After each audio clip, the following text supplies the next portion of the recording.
Good evening to everyone here tonight. We are ready to start off. Thank you for joining us. A little warm, but we're going to have a good meeting here tonight. And we could start off with a Pledge of Allegiance. I pledge allegiance to the flag of the United States of America and to the republic for which it stands, one nation, under God, indivisible, with liberty and justice for all.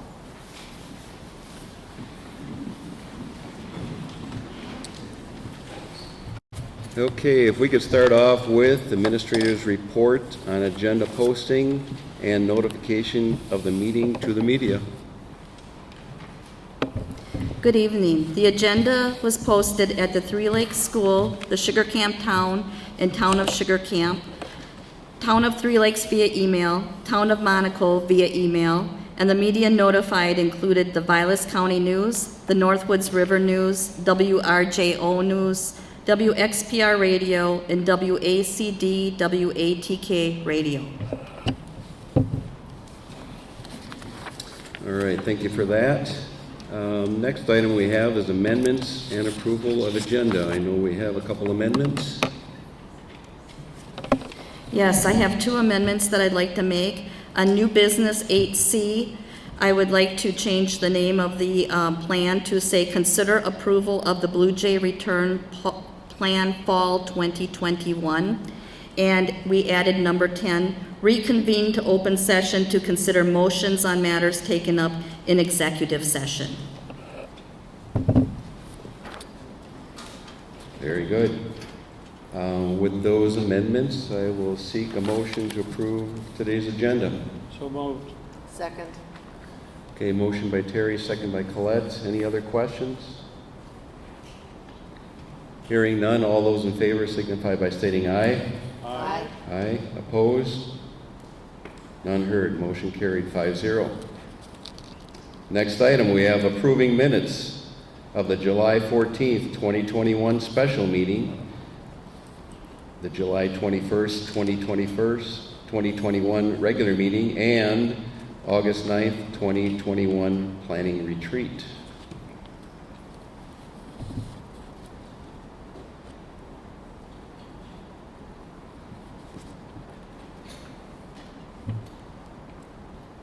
I'll make a motion to approve the minutes of the July 14th, 2020 special meeting, the July 2021 regular meeting, and the August 9th, 2021 planning retreat. I'll second. All right, motion by Stacy, second by Josh. Any other questions? Comments? None? Okay, Can I make a comment, sure. if I want? Oh, I just want to say that the fact that we have set aside this school day, one day a year, where we get the agenda for next school year, the planned agenda, and we talk it through with the teachers, we talk it through with all the administrators, and we have 3 or 4 kids there to talk it through with as well. And I just want to tell you that we're the only school in the state of Wisconsin that does that I'm aware of, and I know quite a few of them. And it's a credit to the school that we all get on that same oar and we're all rowing together. And that's the whole purpose of it, and it's a unique thing to our district. Please appreciate it. Okay, so just a quick explanation on the planning retreat. Thank you, Terry.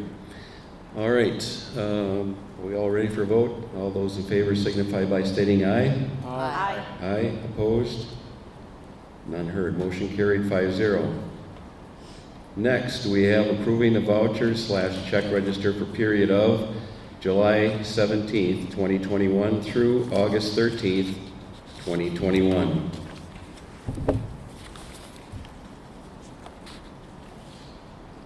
I'd like to make a motion that we approve checks dated 7-17-20 run through 8/13/21 for accounts payable. Regular checks number 125-126 through number 125-194, and manual checks number 5207 through 5215 in the amount of $466,500.15, and ACH payroll checks number 900035813 through 900035930, and manual checks number 1558 through 1619 in the amount of $156,745.44, for a total amount of $623,245.59.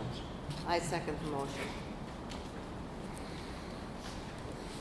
All right, so a motion by Terry, second by Colette. All those in favor signify by stating aye. Aye. Aye, opposed? None heard. Motion carried 5-0.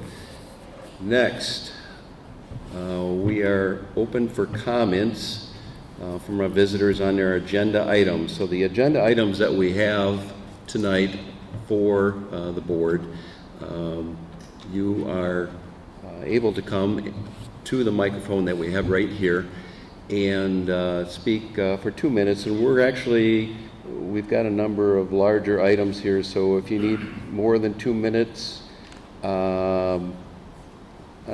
if you need to comment on more than one item, we're going to ask you to, again, allow yourself up to 2 minutes per agenda item. So if you have more than one, you can speak to more than one. So, is anyone wishing to make a comment on one of the agenda items tonight? Okay, you could come to the microphone if you would, please. And you could start off. You're right there. That'd be great.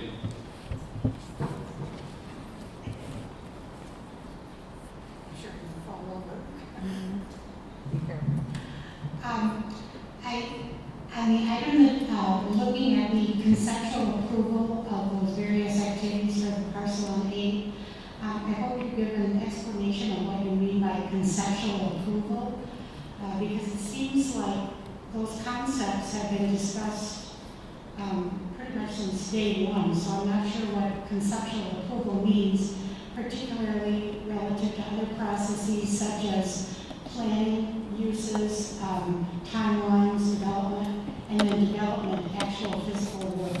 So what does that term mean in terms of those?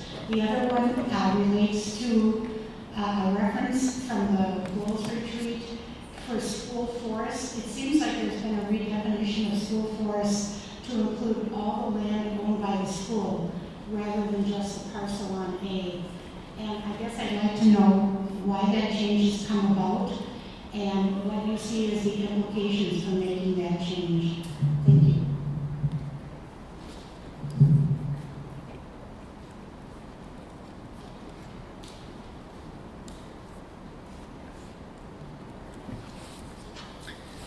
All right, and who would be next? Yes, you could come right up to the microphone. That'd be great. If we could, a little bit glary here. John, is it? John Grossman. Okay, thank you, John. Thank you for the invitation. Joining tonight. My name is John Grossman, and the property adjoining the parcel on the west side is Grossman property that's now placed in trust in the branch. I spoke to this group about the property several years ago. Consideration of purchase. In my interest, I have two interests. One is sort of proprietary. I'm a forester, I'm a retired forester. I learned of the plan to purchase from a colleague, John Schwarzman, who at the time was the forester for Board of Commissioners of Public Lands. He made me aware of the process that he was engaged in pursuit of the purchase, in which it's his view that while there's discussion of purchasing for a trap range, he said, no, John, the real interest is for a rifle range. That the folks negotiating with him really wanted to have a rifle range in the long term. A trap range was an issue as well. And when I came to that meeting initially, Tom Wolsey invited me to consider joining the school force advisory effort, and I did up to the period of time that you employed that. I think you may recall that at the initial meeting, I said my keen interest was the issue of the potential use of that property as a rifle range. Because of my interest in safety for my grandchildren at some point in time. That's exacerbated by the soils map that I got, that I provided you a copy of, that talks to the soils issues on that property that include Pattis Goodman Complex, which is littered with cobblestones and boulders. Okay?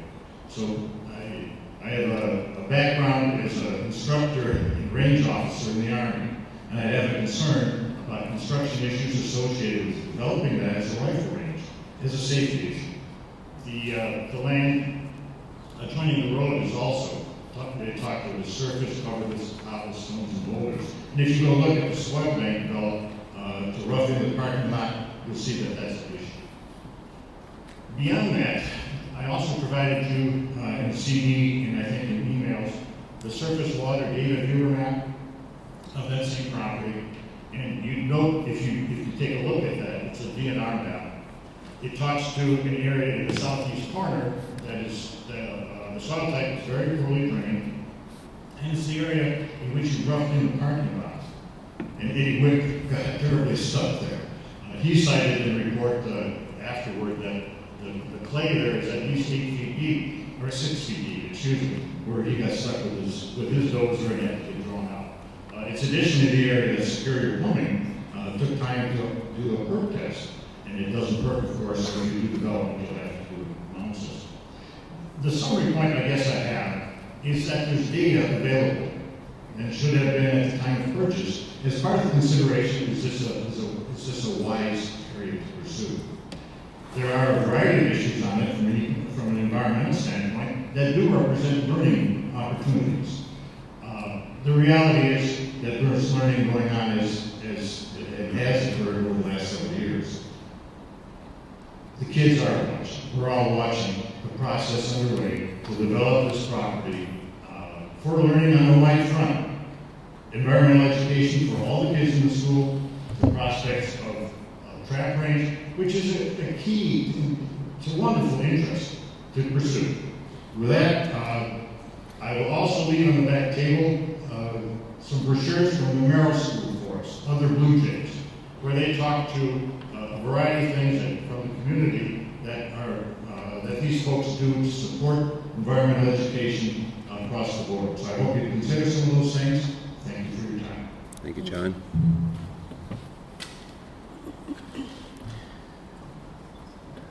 Yes, if you would please come to the mic.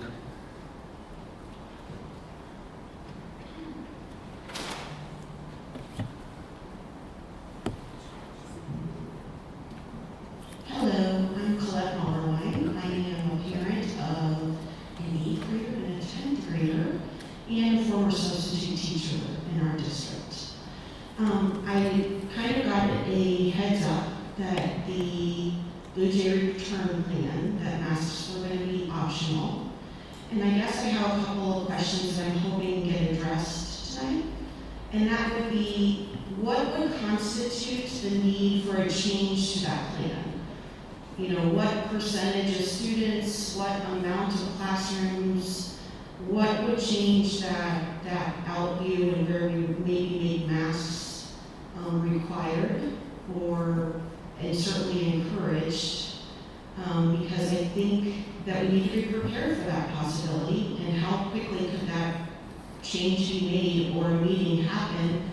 You know, we always talk about, could there be an emergency board meeting or whatever needs to happen. So I just wanted to hopefully know that those things are being thought of and they're being put in place. Number 2, what's going to be done for high-risk students and staff? I certainly know as a high-risk person myself that I would like that consideration. And then thirdly, last year, man, it was hard as a sub, and it was really even harder, I'm sure, for the administrative assistants to get subs. So what kind of plan do you guys have to get more subs and make this work? And they certainly deserve a lot of praise. It was a rough year, so for everybody, for the entire staff. Not just subs, but, we need more. What are you going to do to attract more? Thank you. Thank you. Yes.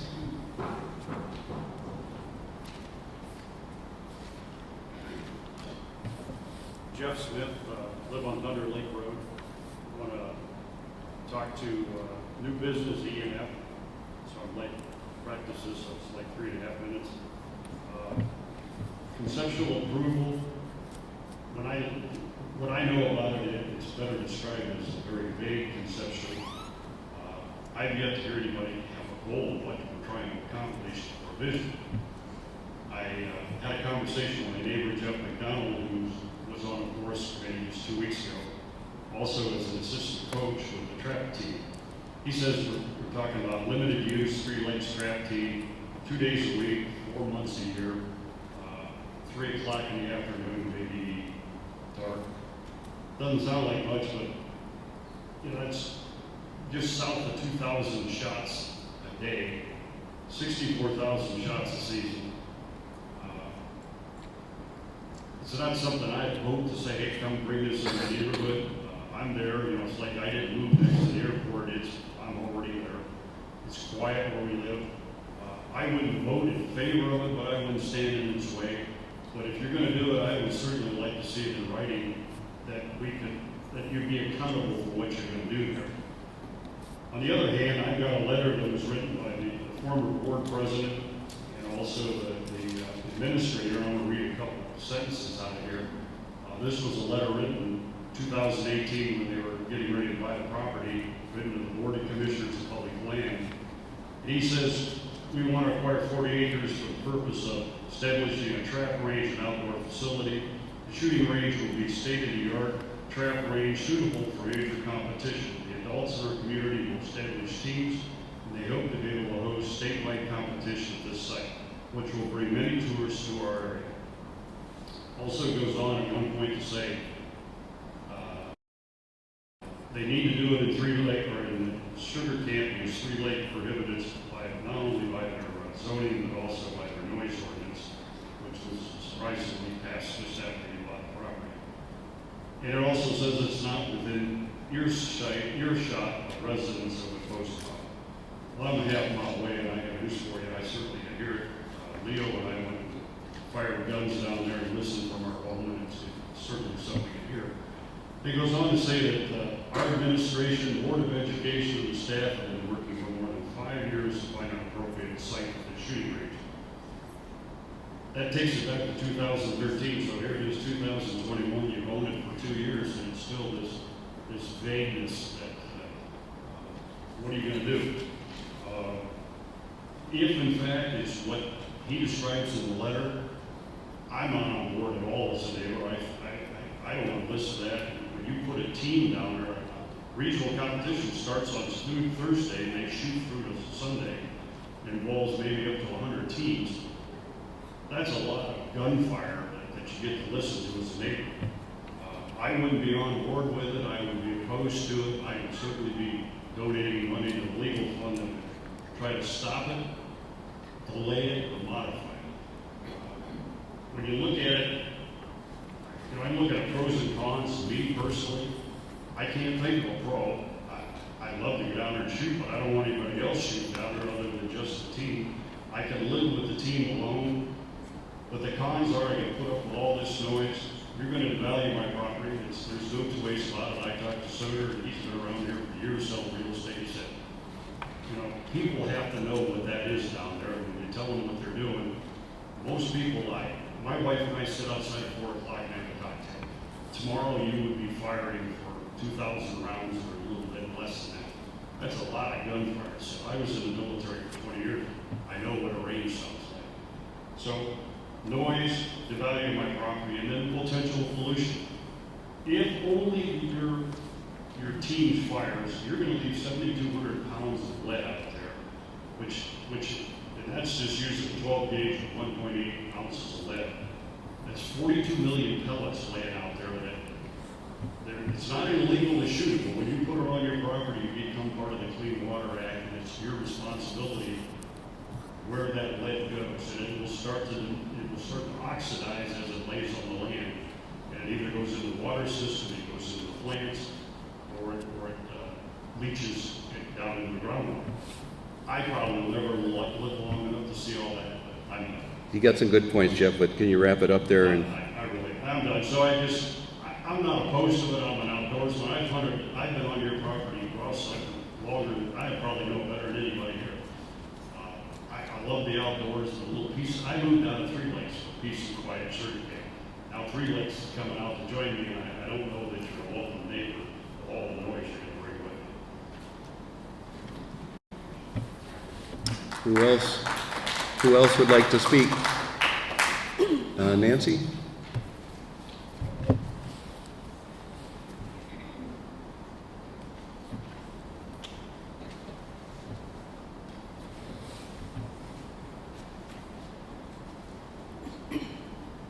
I just like to say that I represent a lot of different people. I represent the Street Fish and Wildlife. I represent the ambulance, which we live right next door to this trap range that's going to go up. You can improve it.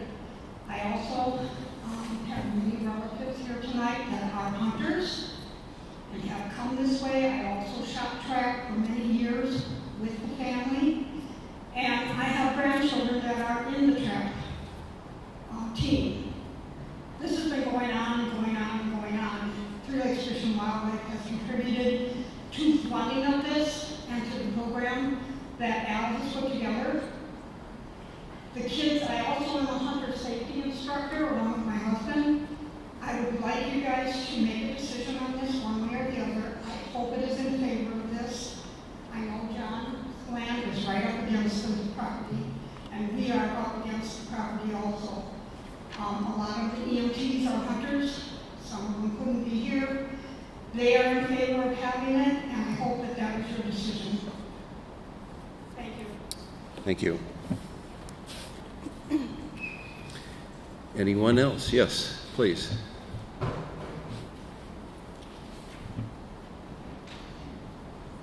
Hi, my name is Neil Pavickas.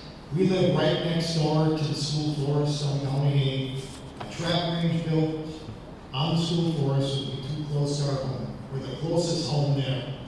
In fact, it'll be too close to 20 homes. The DNR recommends at least 1,000 yards to the nearest home in their literature. The NRA recommends at least 3/4 of a mile to the nearest home. It's called the critical noise zone. Like us, people in our neighborhood, I've got 12 signatures here from people who live within this critical noise zone, and it needs to be considered heavier than all of the people who are for this, because you're moving into our neighborhood. We lived there. We didn't move into that neighborhood where there was a shooting range. Just imagine where you live, the next door neighbor decides to build a shooting range. What would you feel? And you really should consider that. Also, in the school forest, there's a white pine plantation. On that, it's well established. It is not diminished in any way, and the white pines will live for 400 years.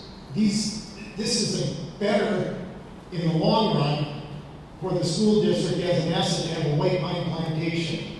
Lots of research and lots of leaf research can be done on that. Bottom line is, the school should not be in the range management and building business. Right here, the NRA has a book with 27 chapters. And specifically, I'm going to quote right from their website right here.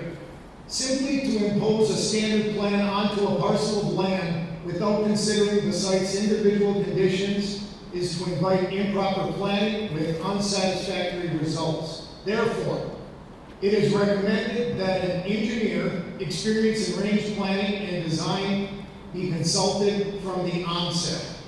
None of this has ever been done to this point, and you're already making a vote to consider building it when you really need to step back and have something presented to you much more formally before you move ahead. Thank you.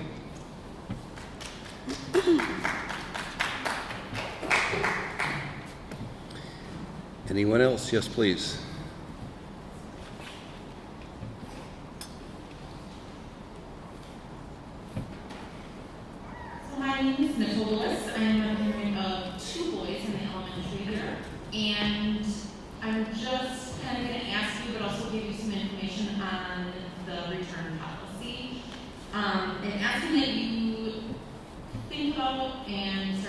me, what are you going to do about masks? Because it is on the way back. We had a great summer, but it's on its way back. The Delta variant is affecting kids at an alarming rate. And from the CDC quote and from the Children's Hospital in Milwaukee, where my son goes, it says that 16% are more transmittable. So 16% more. And we're not going to mask our kids at the school year. And the kids are now twice as likely to be hospitalized. These are affecting kids now. Yes, the other one wasn't affecting kids. Now it is at alarming rates. And of course, I'm and the new Delta variant is carrying up and releasing 1,000 times more visible nasal passages. So I would just like a discussion on when this starts coming our way big time. What are you guys going to be able to do to keep our kids safe? Because that's the number one concern for me with my son being so high risk.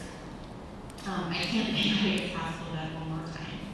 It's just for sending my kid to school.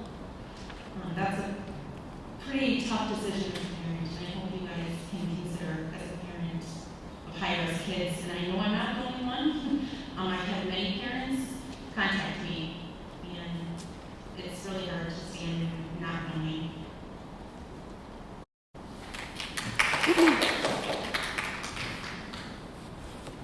Okay, thank you. And who else would like to speak to in the agenda items?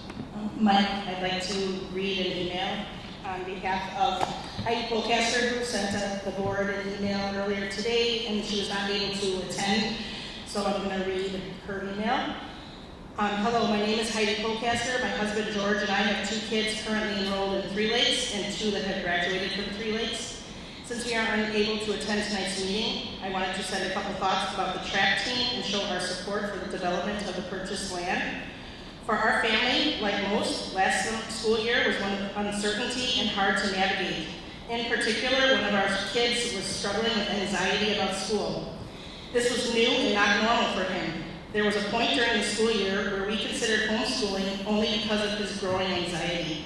One of the things that helped him was the track team. We had heard that Mr. Bodis was allowing the junior high students to participate on the team, and our son quickly signed up and was very excited.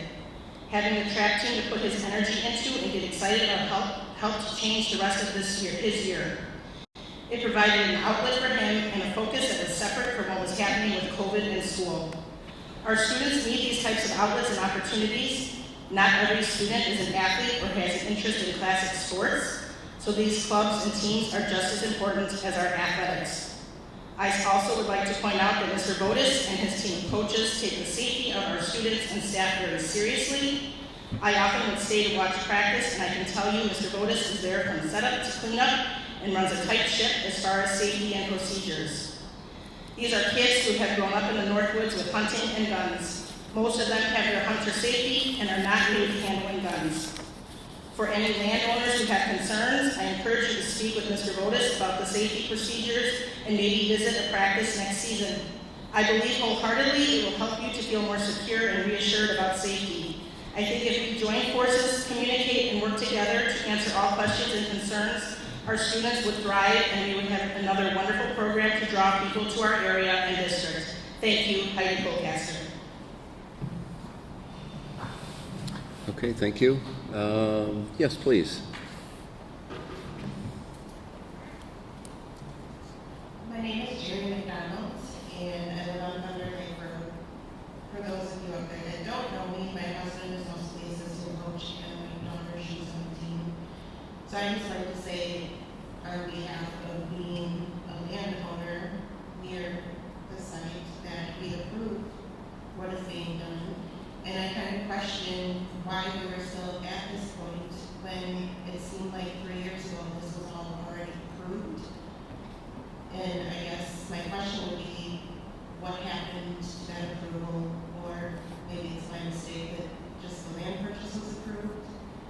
But we seem to have gone through this many times now, rallying the troops on either sides. And my daughter started this as a freshman, and she probably won't even get a chance to shoot on it. So it would be nice if it was completed at some point.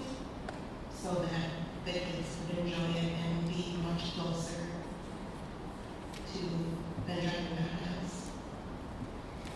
Okay, thank you. Anyone else? Jeff? I'm Joe McDonald. As you know, I'm the assistant coach of Val. My whole thing on this property, it was presented to us taxpayers as being purchased for the track range. So all of the taxpayers that voted yes to make this a track range, and now you're looking at, well, we might not do it now. Well, if you don't do it when it was presented to the state as a track range and presented to the taxpayers as a track range, that land gets sold back to the state. Plain and simple. Nothing goes on that land because it was presented to us as a track range. That's all I got. Thank you.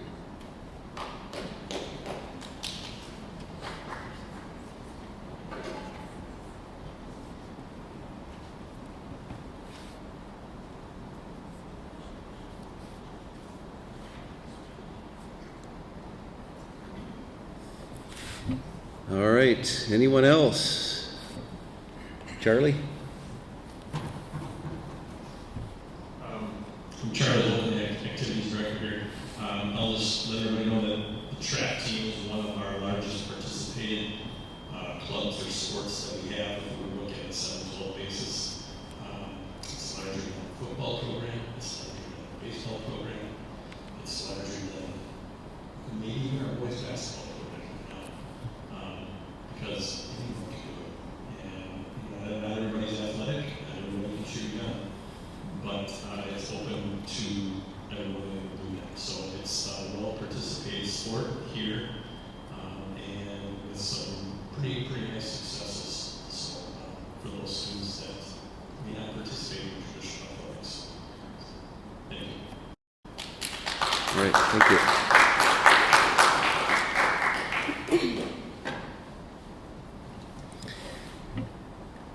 Anyone else?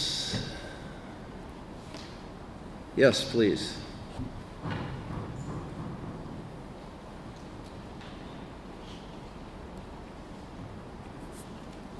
So, hi, my name is Sandy Flannery. Carter Flannery is my son, and he's going to be a freshman. Last year was his first year of track, and he absolutely loved it. I personally stayed and watched many practices and competitions. I can't say enough about how safe and organized Al, Jeff, and the other gentleman, sorry, I don't know his name, who helped the kids were. I had no concerns about Carter and the other kids' safety after observing the practices, and I think it helped teach the kids discipline and how to behave responsibly with the firearm. The coaches have such compassion and excitement for the sport, and that really spilled over onto the kids. As parents, we took turns driving to the ranging house because we all had different work commitments and couldn't make it every week. It was a challenge to commute them to Hiles and get them back for baseball and other commitments. It was enjoyable having a car full of kids, though, that were so excited to participate in track. I see track as a sport that provides physical and mental benefits. I know the kids also enjoy being part of a group as well as working on improving as individuals. I saw them support and encourage one another as they work to improve. Many of these kids hunt waterfowl and other upland game birds or plan to. So giving them the opportunity to shoot track is helping them become safe, accurate, and confident hunters. Carter and many of his friends love hunting, bond through it, and learn valuable life skills. My hope is that they can continue to shoot track to improve their skills, confidence, and overall well-being through this sport. Thanks so much to the coaches who dedicated their time and energy last season. Thank you.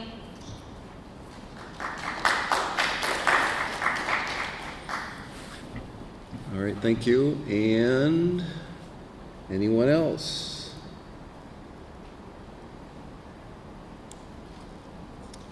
All right, looks like we've got everyone that wishes to comment. So thank you for your comments tonight.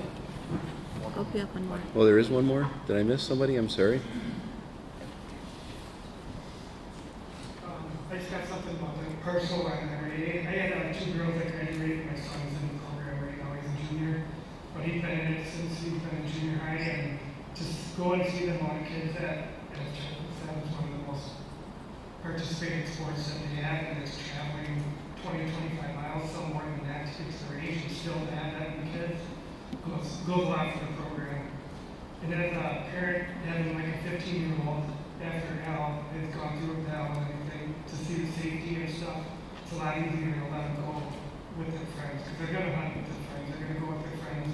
And after they go through a program like that, it makes it a little easier and safer for them. But I hope you approve it. Thank you. Ask his name.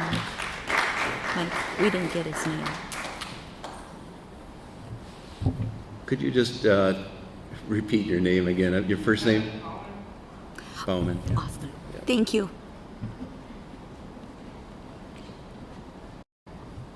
All right, did I get everybody now?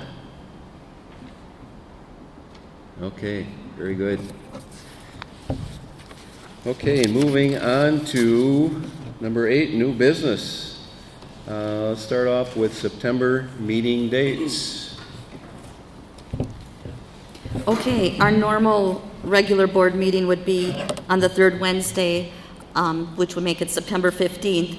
But Mike is out of town, so we have a couple of options. We could have a board meeting without Mike present, or we can schedule the regular board meeting to follow after the annual meeting on September 29th.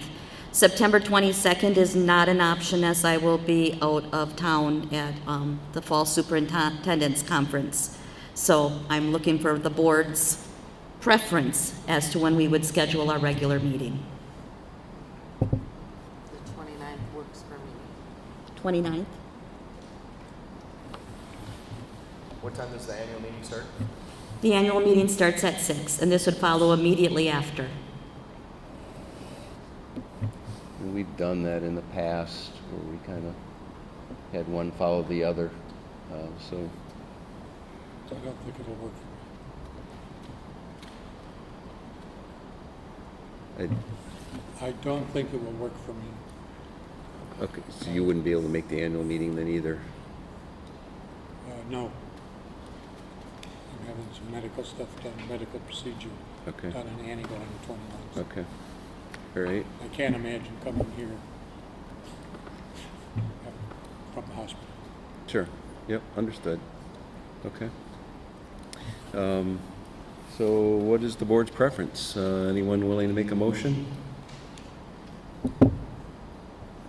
One way or another, one board member would have to miss, basically, the meeting. And Yep. the 29th is already set, so I would make a motion to set the meeting date for the 29th, following the annual meeting. Okay. I'd second that. Okay, motion by Stacy, second by Josh. Any other questions, comments? All right, hearing none, all those in favor signify by stating aye. Aye. Aye. Opposed? No, No? That was a no, Terry? no. Okay. Or I, or whatever you need.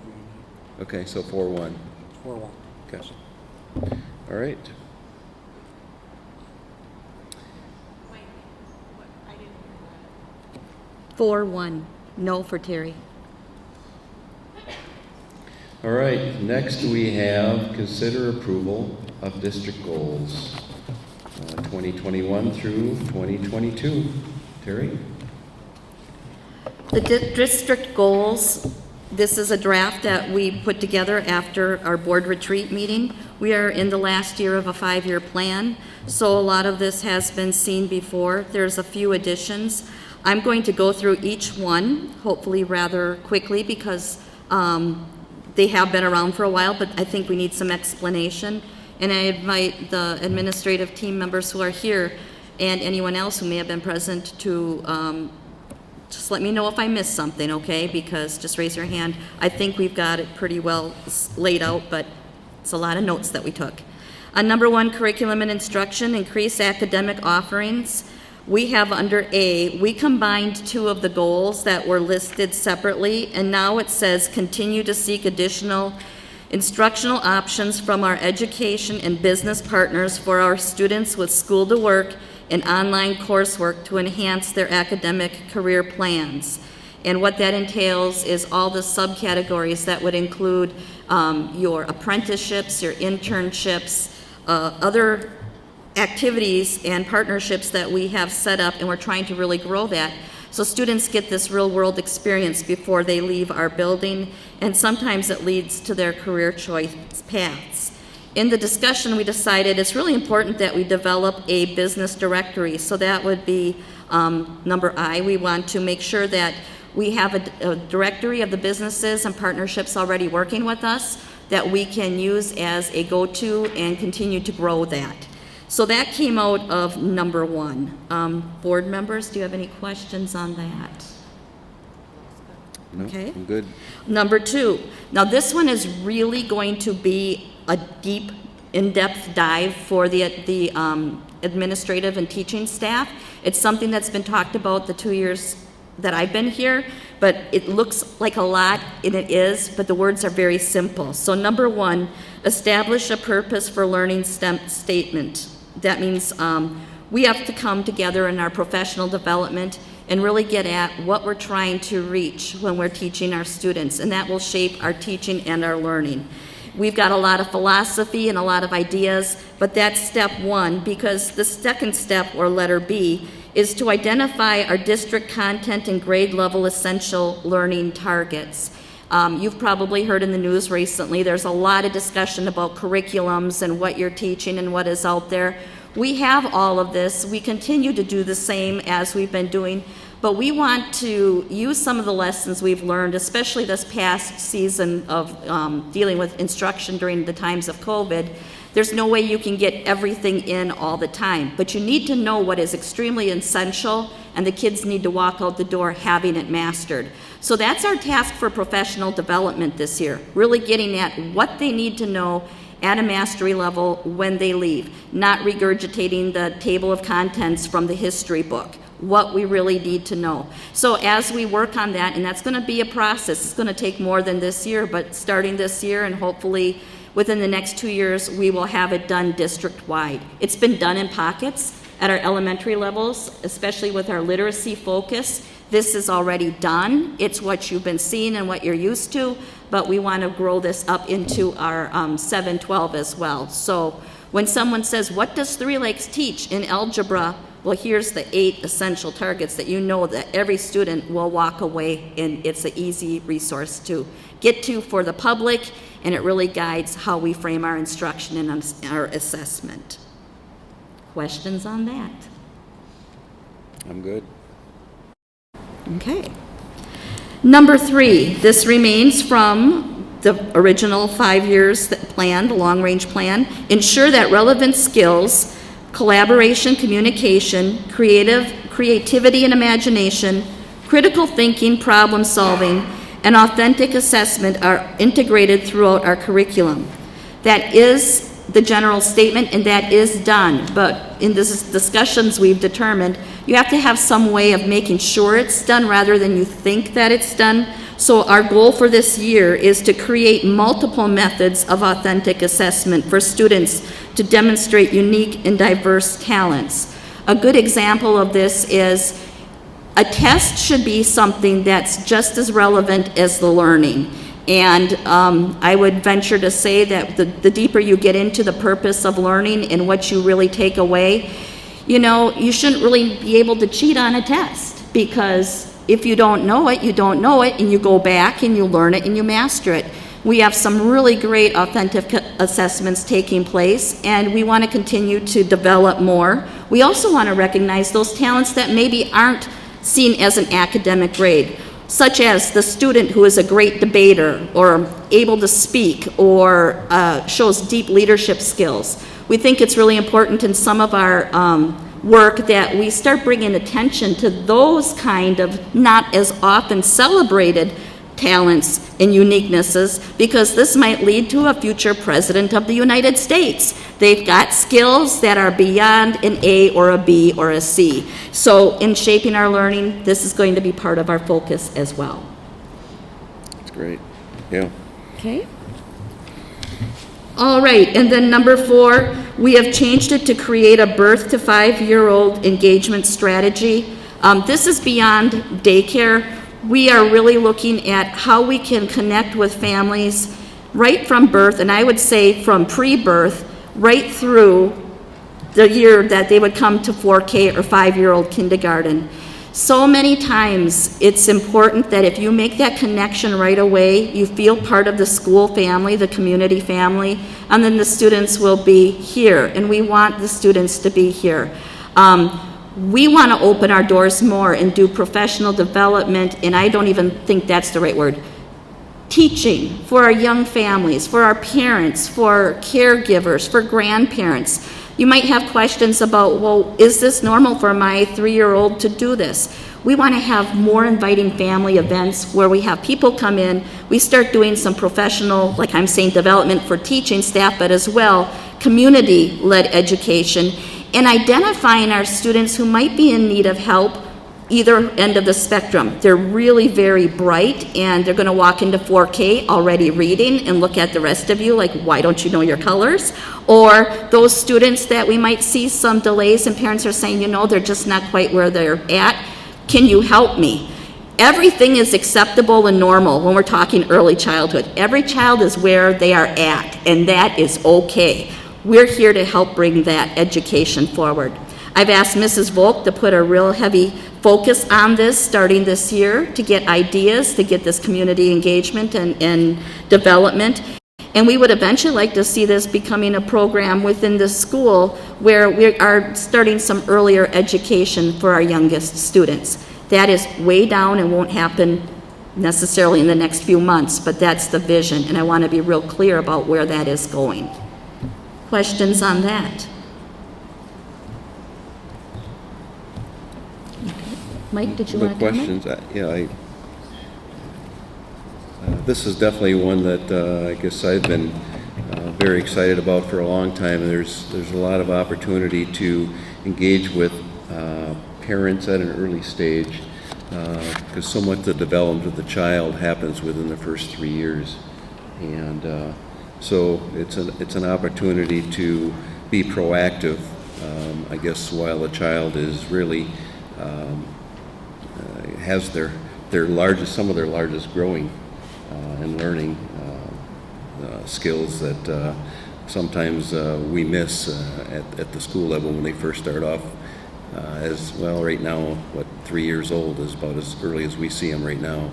So, yeah, I'm excited about this one. Not that I'm excited about the rest of them, but this one is definitely important to me. Okay, then moving into technology, develop a long-range technology plan for infrastructure and process skills. We've already established just about everything that we are looking to do with infrastructure. We have a very solid plan. Steve Grzinski has us on a cycle, so we're always up with what is called the E-rate, our purchasing of what we need, keeping most up to date. This school district, for a small school district, is right on top of innovation. We are fortunate in our district that we have the internet abilities and such that we do. Difficulties, of course, lie without our boundaries, more so with our families, but we also have work to address those needs as well, and we will continue to do so.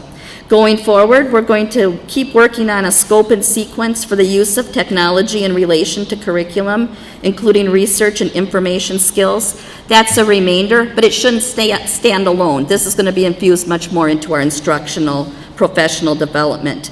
And then develop and implement an internet safety scope and sequence across all grade levels.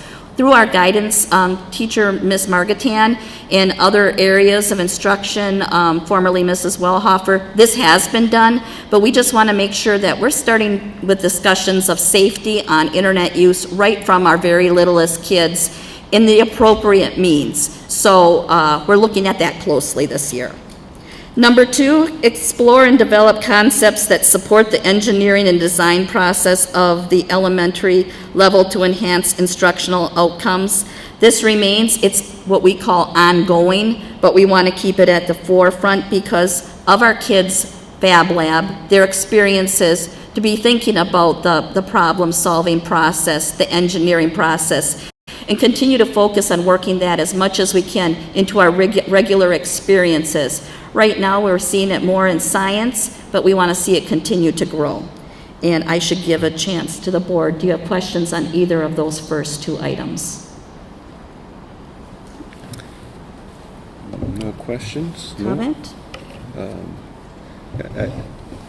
I think there's opportunity here for students that maybe don't even have an an engineering or design focus in their career. Problem solving is basically going to happen for anyone, no matter what career it is. And part of this process, I guess, helps the student develop problem solving skills. So, yeah. Okay, and then we have one that we had taken off during our discussion at the board retreat, but we ended up putting it back on. That is Explore Information Management Structure. And that being that we want to start looking at moving forward. Currently what we have is Power School and a different system for our special ed process with recording IEPs and keeping track of that information. It's not as easily accessible. So during this year, we would like to start looking at some other other programs such as Infinite Campus or Skyward. There's a multiple out there that would make it much more accessible for our teachers. This is not public access. This is for writing, keeping up with our state reporting, recording, and making sure that we are not lagging behind where we need to be. So we're going to explore that this year. That's why it has come back onto the goal sheet. Questions on that one? Okay. Then C is school forest development. That remains the same. I'll make the one comment that we own 6 parcels of school forest. They're all they're school forests, aside from the property on Highway A, which has not yet been designated. It is in a pending status. It has been since December in a pending status, and that will be discussed in a few minutes. But the other properties are also school forest properties, which we use for timber management, sales, and we do have them to use for environmental education, what we would choose to do with them. The problem with the majority of them are they're isolated, they're far out, they're not conducive to an easy out the door or just down the road teaching and learning experience. So I wanted to clarify that for you. This is not just one school forest. We have many properties that build a school forest. Questions or comments? Okay. The next one is review district-wide facility needs. The previous goal said review facility needs at Sugar Camp. We need to look at facility needs at both sites, all levels. Learning is changing. It's ever changing as it should be. We want to make sure that we are prepared for the future before it sneaks up on us. Have adequate space, have adequate preparations, and be ready, if we have an influx of students. We've been in years of declining enrollment, but it seems like we are seeing numbers starting to go back up, and now is the time to really see where our facility needs are at. Some of our equipment is getting older. We always have to be thinking about boilers, heating systems, etc. We can't be without heat in January. So this is very much a priority to me to look at where we are at now, which is ongoing, but a little bit deeper, where we need to be within 5 years, 10 years, and even 20 years out. And I've spoke to Mr. Kirby about this and the board, where we want to really have a more black and white plan on paper as to where we are focusing our attention. Questions or comments? Okay. Nope. And then E, we're continuing with last year's goal, provide an enhanced, safe, and healthy environment and enable on-site education to virtual education options in a pandemic and beyond. I believe that is going to be part of who we are and what we do going forward, at least in the foreseeable future, so that is on our mind as we go forward with this year's goals.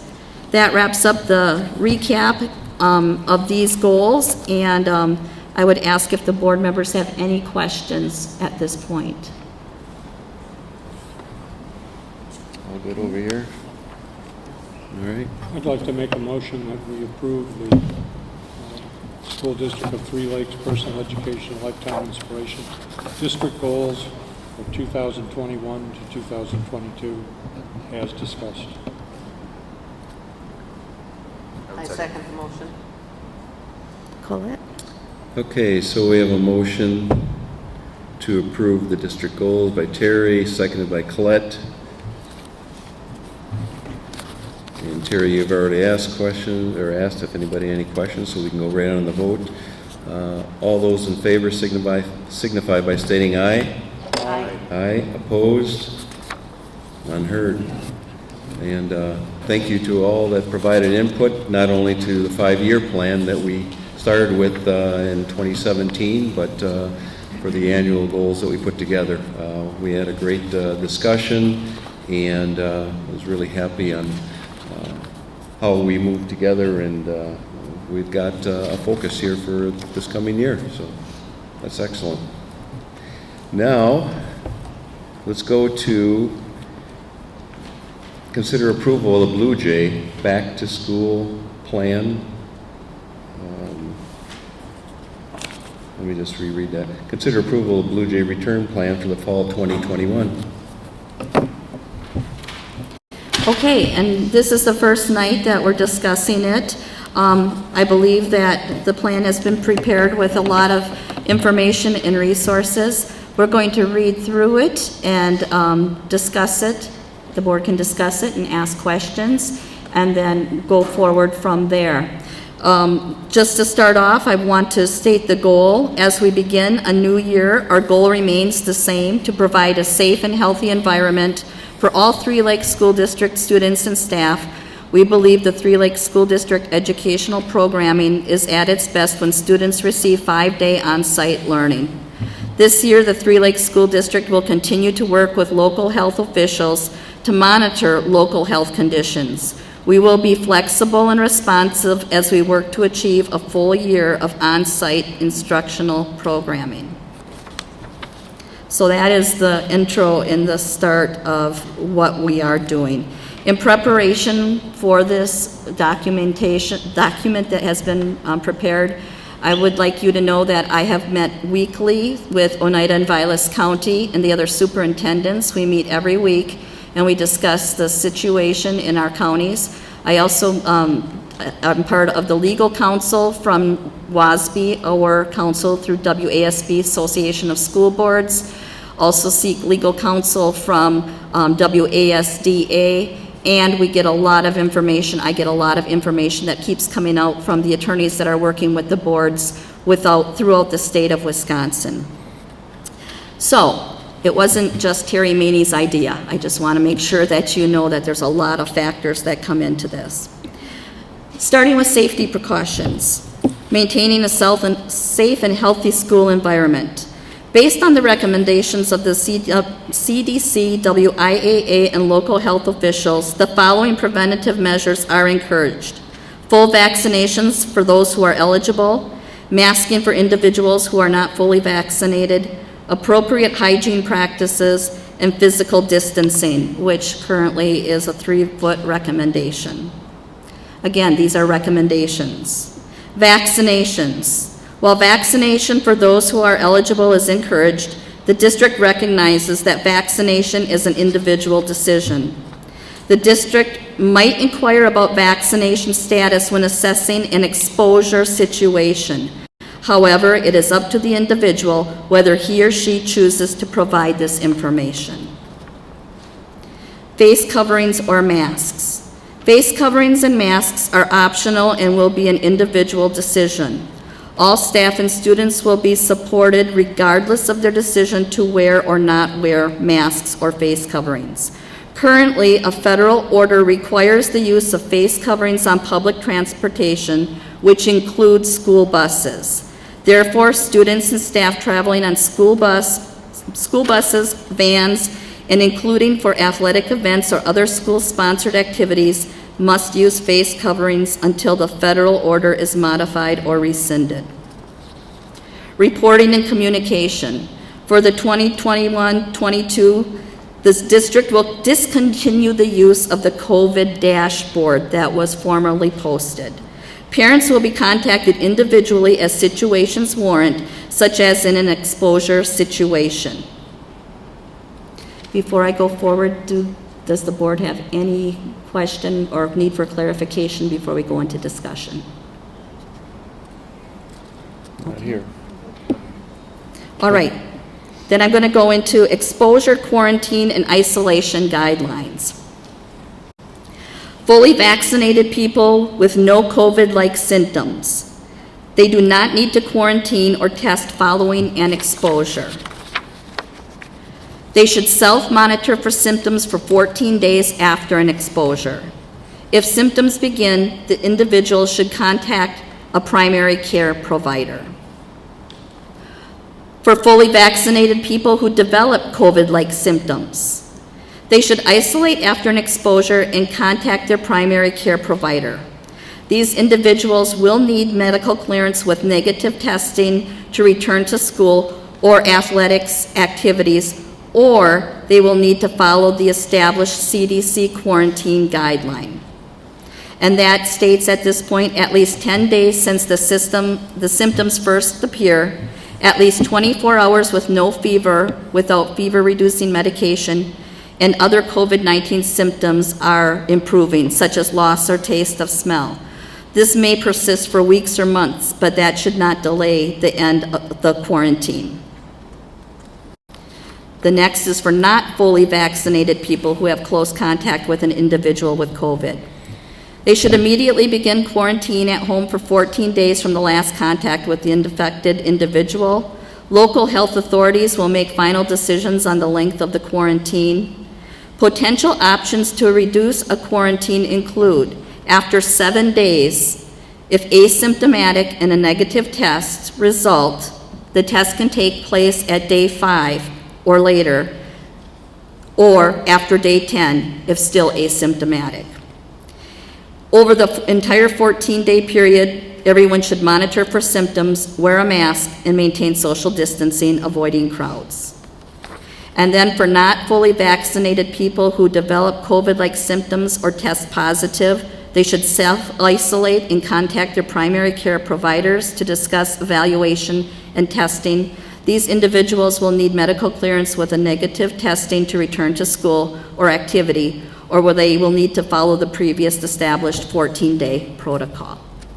And I would just say that these quarantine measures that are in place are reflective of the WIAA guidelines and recommendations, because we felt it would be very difficult to have separate guidelines for our students, whether they were in school or whether they are, we're talking about the situation of sports or activities. Now, there's a lot of things that aren't said in this, and this is the first thing I will mention that I really want everyone to keep first and foremost in mind.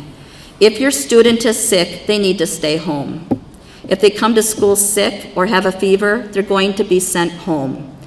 Something I learned last year also is we are not doctors or medical providers. We are going to trust you as the parent to make the right decision. So if they have a 100-degree fever, they should be staying home, because if they get sent to school and they have a fever and we can't get a hold of you, they're going to be in the sick room the whole day, which is not beneficial for anybody.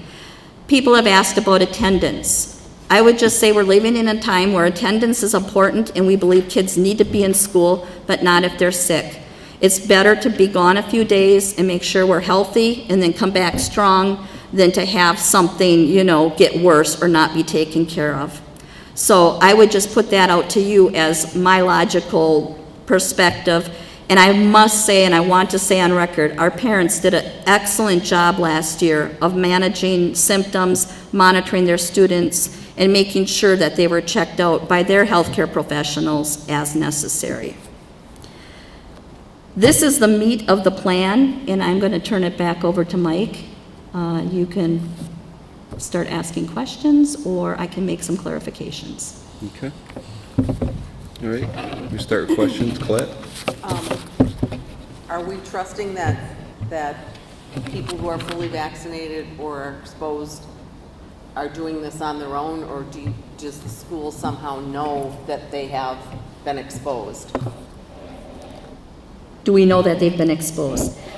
We would know that they were exposed generally if there was a contact that was positive and it went through the health department, or self-reporting. And we had just as many people said, hey, I got sick, I went to my healthcare provider and reported to us. That's how we would know.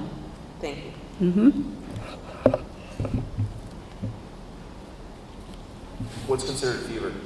I mean, there was a limit, it was like over 100.4 degrees. 100.4. And that's our advice and guidance from Oneida County Health. Has been for years. And that is without taking Tylenol. It has to be below that. Right. I just wanted to make sure that Yep. number was still out there. Right. I guess the other question I have, and obviously there's always conflicting reports, but I mean, haven't there been reports of fully vaccinated people with no symptoms still transmitting? I mean, shouldn't they still be under some?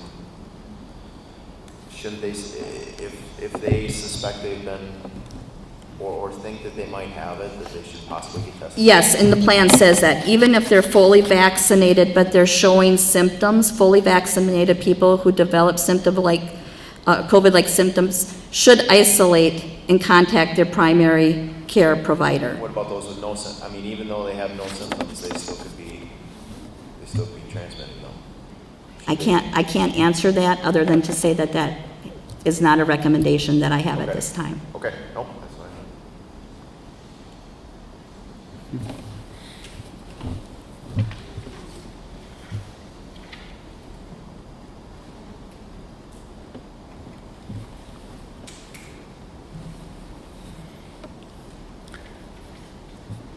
How does this fall into,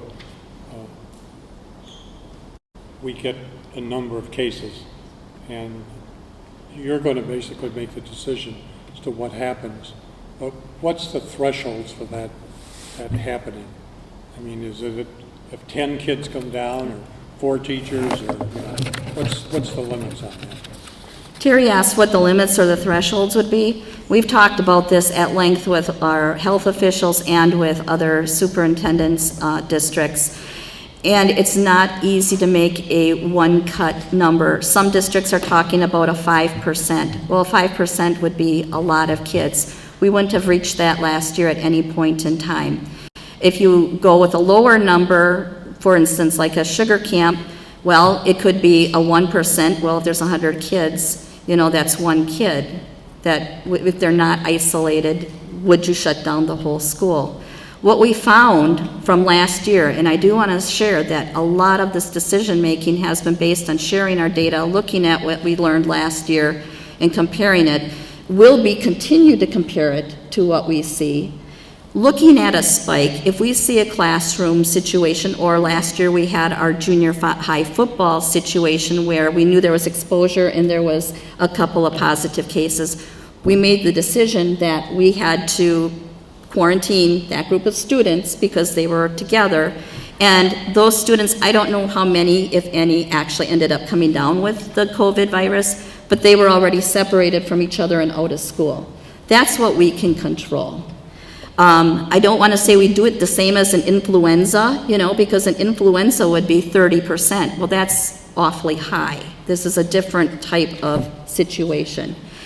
Truly, if it was a situation where we were at that threshold point, the county's going to come in and say, at your school level, you need to do this. At that point, the school's local control is superseded by the county's authority.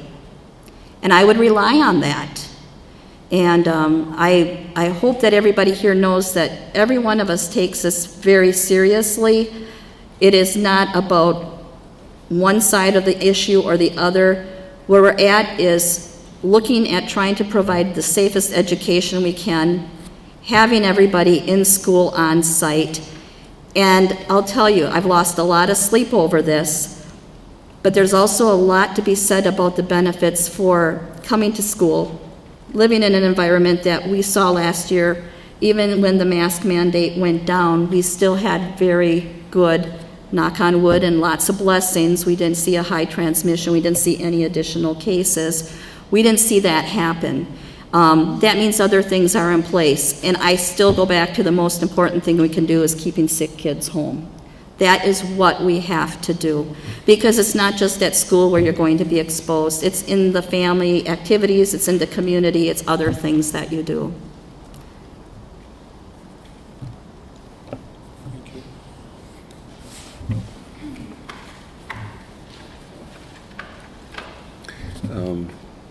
We want to explain to the board that the intent is to start with this plan, and then you would be leading the cause in case Sure. there is a need to be flexible to change. Right, okay, I will start off and then I'll hand it over to Mike. This plan is, of course, to get us off and running at the start of this school year. I can't tell you where we will necessarily be in November. I will tell you last year, our spike came at the end of November, early December-ish. That seemed to be, and that's, if we look at our data kind of school-wide over the years, that tends to be a time. We've been that gathered together, we're indoors, flus and things kind of poke up at that point. I am asking that this is how we start things off, and of course I continue working with the county health departments and following the advice that I can for at school and administer. But if there is a change, if we saw, for instance, what I will call an outbreak in a class, that's going to have a very different effect on what we need to do. And I would say just to administer business, making sure we're all safe, that's when it would be logical to say, okay, we're going to have face coverings in this classroom while we're making a decision. I tend to think that if we saw something like this happen, we're probably going to be off-site, but I want to be very honest and transparent with you, though I don't have intentions of being flip-flopping or going back and forth. And if any of you are following what different districts are doing around the state right now, there is a lot of flipping and flopping going on. I think the most important thing we do is monitor and fulfill that obligation of making sure we're taking care of our own environment every day. I would also want to add another thing to that. Last year, and I made a few comments about it, we did not get help from the health departments for contact tracing. And I just want to make this really clear, because education and educators are very good about making sure they take care of their own. But there's one of me, and I've got a very small administrative team. And one example is I had an exposure with a class. Mr. Ria and I and a couple of secretaries spent hours calling every parent.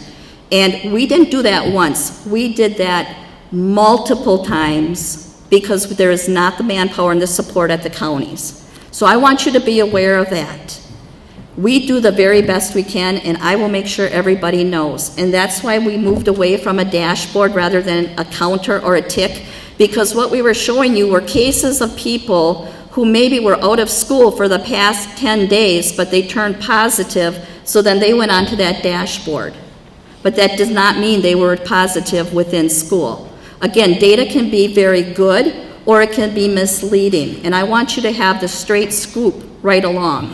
And I hope you know by now that if there's something that you need to know as a parent, which I think is number one priority, I will get on the phone myself and make those phone calls, which I did many of those last year. I work closely with Oneida County. Sometimes they will tell me we're making these contacts, but I would say 9 times out of 10 it was, we have told you student name Abby Jones was positive. You need to figure it out, and that's what we did. I'm just letting you know our resources are really limited, and we'll continue to do the best that we can. But I do believe also that we have to work with our health county officials, and we all have to take responsibility for this. Number one, help if your child is sick or showing those symptoms or has a fever, please keep them home. Because if they come to school sick, and that's proven, and I have to go back and check that out for 2 days prior to that, all the contacts, we could be affecting up to, 20 or 30 families. And that's a lot bigger issue than if the child was sick and stayed home and missed a few days of school, and we find out they're positive. Well, when was this identified time? The county will tell us that. Boom, boom, nope, they haven't been in school since this day, then you're fine. So I'm asking for your help, not that I want to weasel out of a job, But I'm telling you, I am a district administrator and a very poor nurse. I do the best I can, but it is very difficult with our limited resources and with the health department's resources as well. Very good. All right, any other comments, questions from the board? I have two more quick questions. Okay, Josh. Is cleaning going to continue as before? Yeah, actually, our cleaning is going to continue as before, but not to the same degree with the spraying. We have found, and it has become clear, that it doesn't need to be done every day. In fact, now the recommendation is every third day, every fourth day, depending on the traffic flow of that area and how much surface is touched. Wanting to get back down to a lot more wiping of surfaces where kids and, staff are. So Dave and I will be working on adjusting that. But it won't be less, it's just going to be a little bit different. Another concern I have with that is at some point, I am concerned about all the chemical cleaners that we are accustomed to now in this world. At some point, I don't know that we want to continue that forever, but we'll be adjusting that. And then I'm assuming that if teachers would like some additional protections, they just have to come to you and ask. Yes, if there's a staff member that needs additional protections, of course, everybody has the option of wearing a mask. I mean, that's what it should be. I would also put out, though, all of our staff members, unless I don't know about it, they have the right and the availability for vaccination, which, again, number one, so far, claim to preventing illness that will put you in the hospital. So for staff, yes, that is a concern. I tried to work very closely with staff last year, individual situations. I cannot say that I can have the same impact for a full classroom, for instance, because of a staff member. I have to address the individual with the health need or issue more specific to them than everybody around them. And that might mean some changes in environments. It might mean I don't want to say reassignment, but maybe a different way that it's delivered. But unless they go to their supervisor or to me and work with us directly, we won't know that. Thank you. We are not going to ask for vaccination proof or a requirement. Some districts, some employers are requiring that. That is another issue that is going to be very hotly contested in the legal system.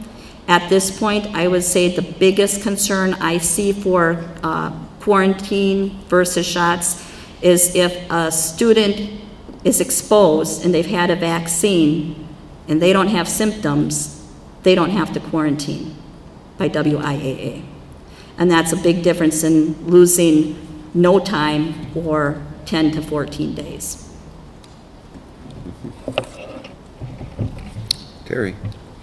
I'd like to make a motion to approve the Blue Jay Return Plan 2021 to 2022.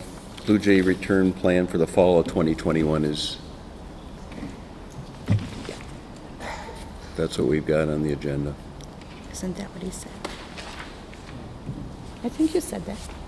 What's that? You got 2021, 2022. Oh, let me correct that. I make a motion to approve the Blue Jay Return Plan fall of 2021. Perfect. Can I say something quick? I wanted to get in there before the motion was made, but one other concern of mine is that last year some classes and staff were making exceptions and segregating when we went to optional masks. And that's a big concern for me, because I know some of my kids, and my kids are very concerned that they're going to be treated differently and put in the back of the class, or be told that they need to wear a mask in this class but not this class. So, and I know other districts have kind of spelled that out as well because of that concern. So I guess I just want to put that out there too. Okay, so we're in the middle of a motion. We'll answer that question right after this, if we can get a second. I'll second.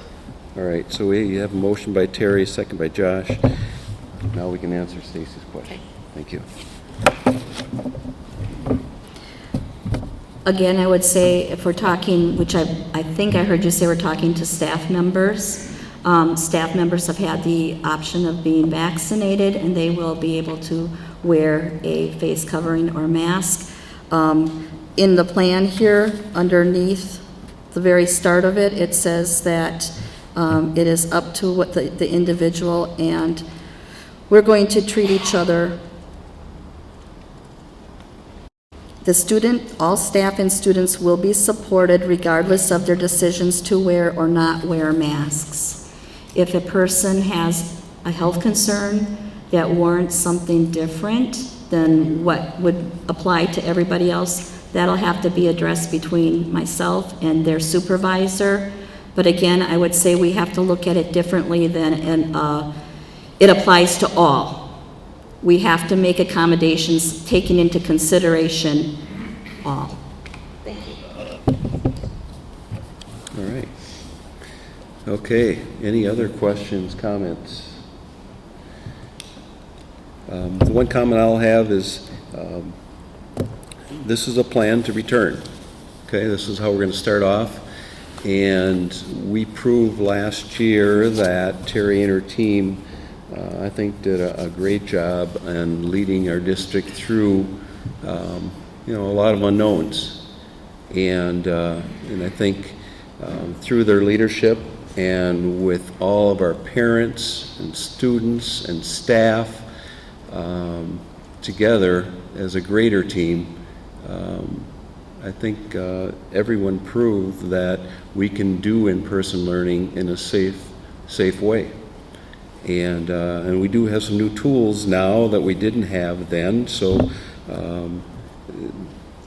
the advantage with this plan here moving forward is, should we need to make a change, it doesn't necessarily have to come to the board.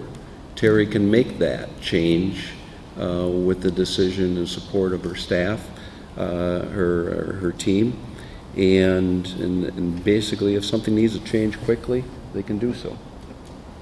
And I think this is moving forward. It will be a solid way to start the school year, and I'm confident in the abilities that we have entrusted into our administrator and her team.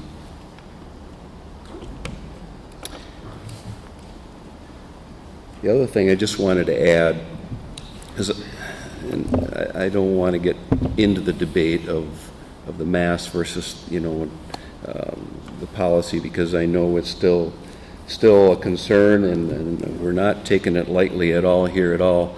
But myself, we have students here that we're teaching, that we're learning how to love to learn. That's one of the biggest things that we do here at the school, is we want our students to come into school excited about learning. And I think that's important. And I think by respecting the parents, the family's choice, that goes a long way in that regard. And students learn in many different ways. I mean, they learn relationships with each other.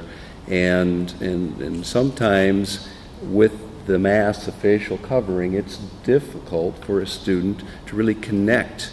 Often, I have a hard time hearing when somebody has a facial covering on in terms of what they're trying to convey. So there are a lot of things to consider. And Terry is going to do a great job with her team in leading this district through another successful school year. Okay. Very good. Well, let's call it to a vote.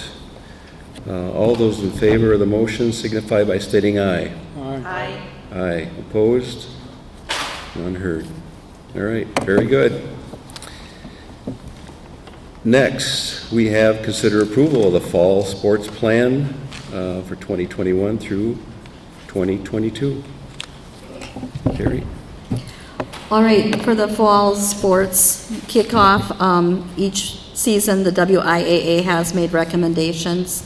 Where we are right now is the Three Lakes plan very much mirrors the WIAA. For Three Lakes School District athletic programming, we will follow the WIAA guidelines specific to our school, Masks will be optional in practice and events by students, coaches, and spectators.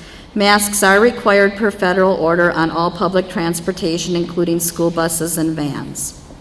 With the return of fall sports, normalization is being recommended, and the following considerations are suggested by the WIAA. They suggest full vaccination is strongly encouraged.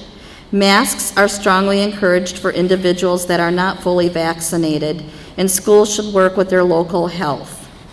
For spectators, masks are encouraged but optional for fully vaccinated individuals. Physical distancing of 3 feet is recommended for seating indoors. There will be an announcement read prior to all events reminding spectators of the physical distancing and mask recommendations for our local district. Each school will communicate local attendance guidelines as it has been left to individual school districts. So, for instance, when we go to another venue, we are going to follow our guidelines, of course, but Charlie is charged with talking with the ADs prior to us going, and if there is a situation there that we need to be aware of, we're asking that they communicate it with us in advance.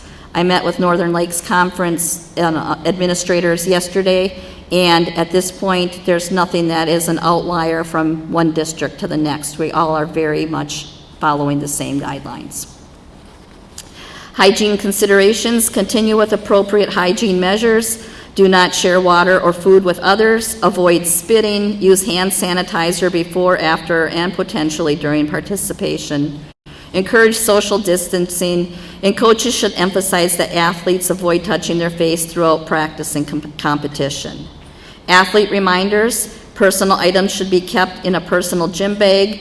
Bring your own hand sanitizer and use it frequently. Bring your own water bottle and no sharing. And if you feel sick, tell your coach immediately. Coaching considerations: communicate guidelines to all students and parents in advance, emphasizing safety as the top priority. Remind athletes that if they are feeling sick or showing COVID symptoms of COVID-19, they must stay home. Safety and precaution first, and continue to emphasize good hygiene. Hand sanitizing and frequent cleaning. Use your own water bottles. Do not share food and snacks, and minimize shared equipment as much as possible, and sanitize equipment frequently. So these are all very much what were in place last year, and they continue saying the same measures of mitigation. Transportation, again, per WIAA, they're following the CDC's guidelines. Require masks for everyone on public transportation, and it does extend to school buses, public and private. So while masks are not required in school buildings, everyone should wear them on buses and vans used to transport students, team members, coaches, and staff. And then we go into the exposure, quarantine, and isolation guidelines, which are the same as I read through for you in our district guidelines. Would you like me to read through each of these for you? They are the same. I will take your lead. I'm good. I'm good. Okay. Good. All right. So that is it in a nutshell. Of course, WIAA also, we learned last year, they do, ebb and flow. We might have some changes come our way. At this point, there are none anticipated. They're leaving it very much up to local control. We found that when it got to be tournament time and things, sometimes there was a little bit of changing. I consult with Charlie frequently. We will keep on top of this. If there's something that changes per WIAA, we would communicate that with parents immediately. Like I said, at this time, I do not foresee that happening in the near future. Questions on the fall sports and activities plan? No?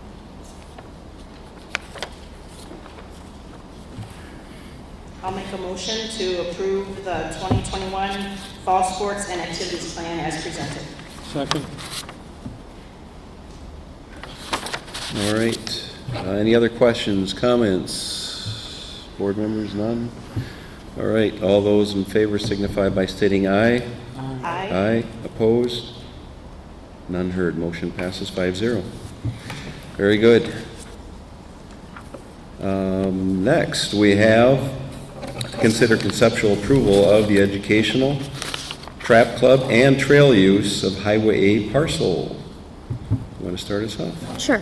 Okay. All right. I apologize for the constant hearing of my voice reading information to you, but I'm going to read to you again. Some of you have been at many of the board meetings and heard and are aware of what has been done in planning the process that we've used to the point that we are tonight. But I do want to do a recap for those of you who may not have been and just get you up to speed. The district administrator and members of the School Forest Advisory Committee have gathered information and worked on preliminary plans for the uses of the Highway A parcel. Over the past several months, many questions have been asked and answered. The established purposes for the land include 3 specific interests: educational, a trap club, and trail development. The timeline from March 2021, the Board of Education heard from the School Forest Advisory Committee reviewing the plans thus far on the Highway A parcel. The committee was tasked with bringing a plan for uses of the property to the Board of Education. Their presentation was shared as a current status and work acknowledged with appreciation. The board discussed and shared information, thanked and dismissed the committee, noting that the next level of decision-making would be made at the board level. WASB Attorney Scott Mikish presented the legal opinion of a trap range on school property and student expulsion statute for firearms on school property. In addition, Attorney Mikish consulted Gretchen Marshall from the UW Stevens Point and the Leaf School Forest Coordinator. She verified that a trap range can be included in a school forest property. Should the district choose to separate the property out from the school forest property, the school forest management plan can be amended to reflect this change. This project is applicable under the criteria of school forest to outdoor skills. The curriculum can link the trap club and other curricular areas such as building and construction and sciences. He also stated that the school board has the authority to build a trap range on school property. It has been verified that the district has liability insurance coverage that applies to this property. In April 2021, Matt Jacobson from the DNR inspected the Highway A parcel on April 30th. Mr. Jacobson noted that there appeared to be possible wetland impact areas located on the property. He stated that in order to develop the lot for a trap range, a wetland delineation will be required to proceed. The delineation will provide precise boundaries of existing wetlands. This information will determine where to place a parking lot and other features to minimize or eliminate the amount of fill needed. If wetland fill is required, permits will have to be obtained prior to the work. This is in addition to a construction site permit should the total ground disturbance, including the area already graded, exceed an acre. Provided information to contact Stephen LaValle from the DNR to follow up regarding the existing earthwork. In June of 2021, wetlands delineator Stephen LaValle inspected the highway parcel on June 9th. At that time, he spent several hours investigating the property. He has shared 3 maps. The first map shows the 9 locations where the soil pits were dug. Only 2 were shown to be in wetlands, and those are designated in the green highlighted areas. I had shared this map in the previous with the board, and that remains the same. So we know where the wetlands are. Mr. LaValle told us that no wetlands are impacted to this point. If work is planned in the green area, then we have to notify him. The other 2 pictures that were shared were of soil profiles. He states typically when it's determined that a site does not have wetland impacts, he does not write a formal report. He said he is very backlogged with permits. Should Matt Jacobson, his supervisor, request this report, then he will work on it, but it will be much later. In July of 2021, the Board of Education formally closed the School Forest Advisory Committee. To be in compliance with Robert's Rules of Orders, the Board of Education formally made a motion to close the committee that was formed to review and present a plan for the use of the Highway A parcel. At the April 21st regular board meeting, the committee was thanked for their work and presentation. The board will now make that final decision. August 2021. Before the board is the task of formally identifying the purpose of the property. This must be established before future steps can be taken in planning the development of the property for any or all of the three expressed purposes.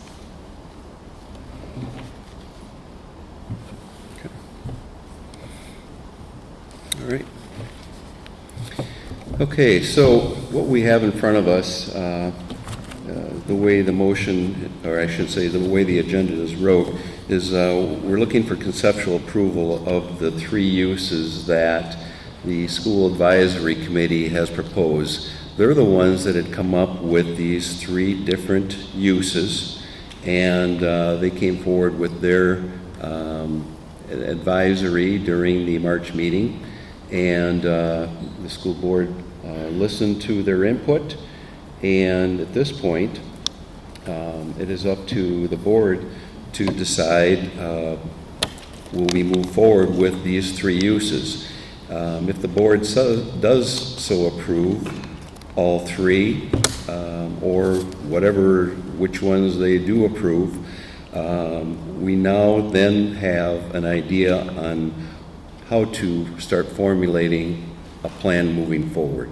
But one of the first things we need to know is what are we working with in terms of the land uses. So that's the reason that the agenda item is wrote up as presented.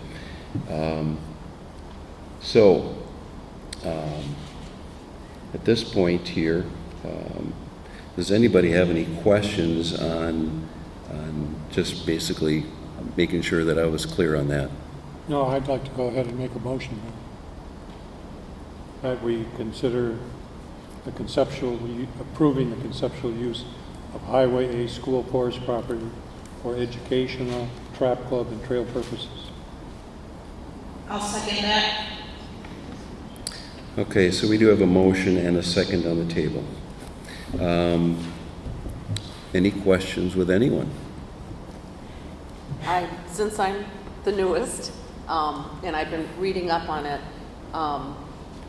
the making sure that we put the trap range in the correct spot so it's not in a wetland, we have looked at that, correct? Correct.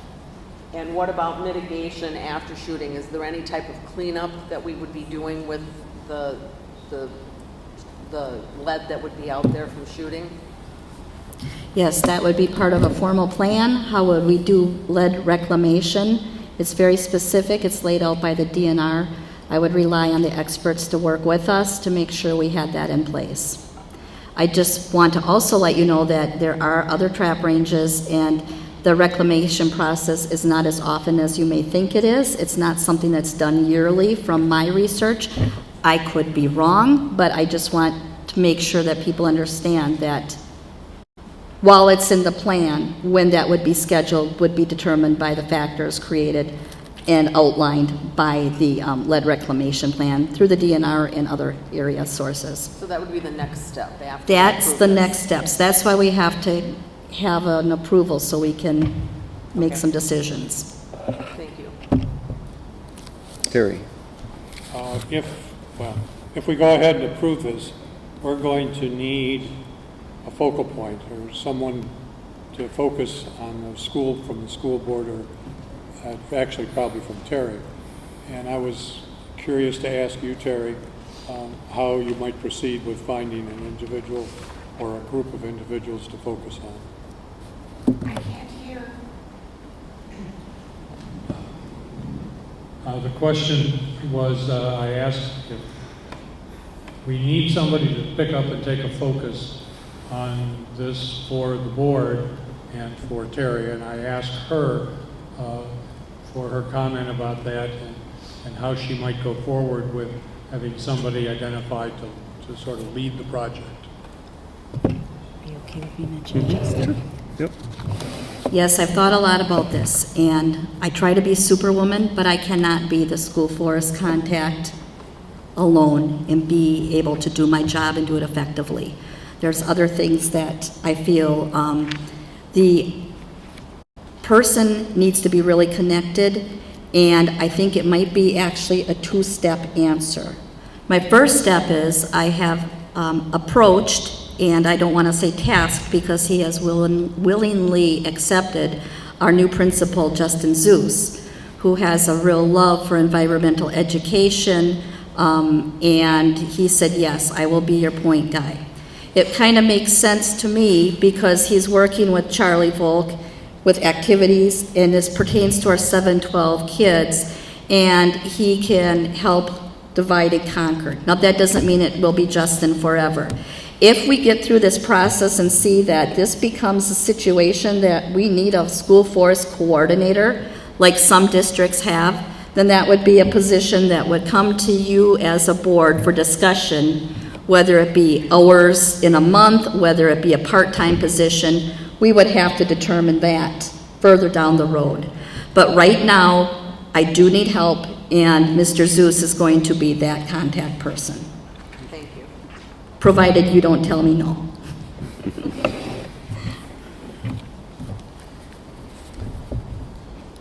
Josh?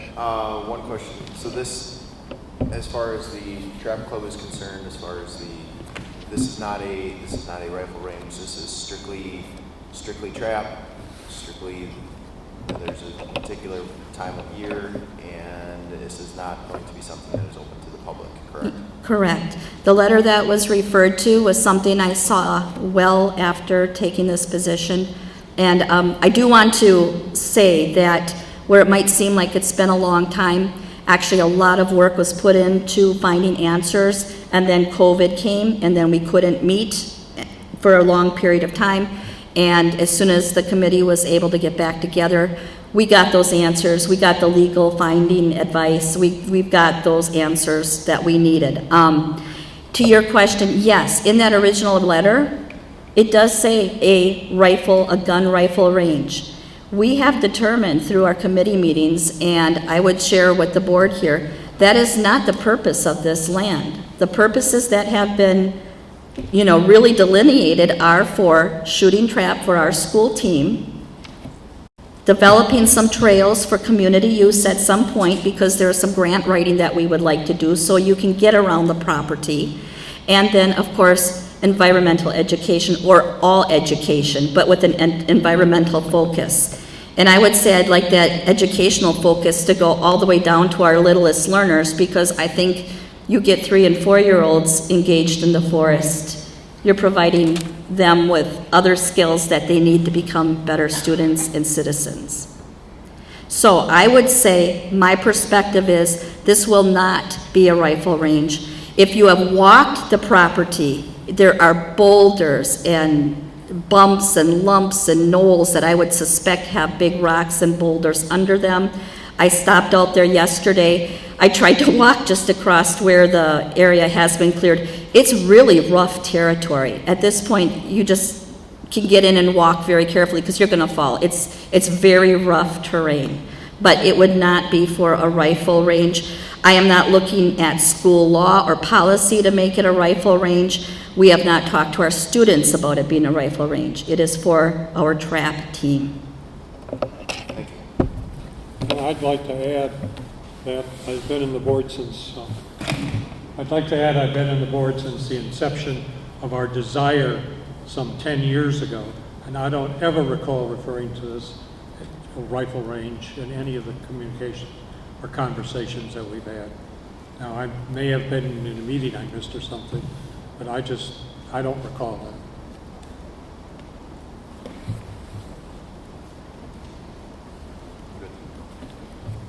Okay.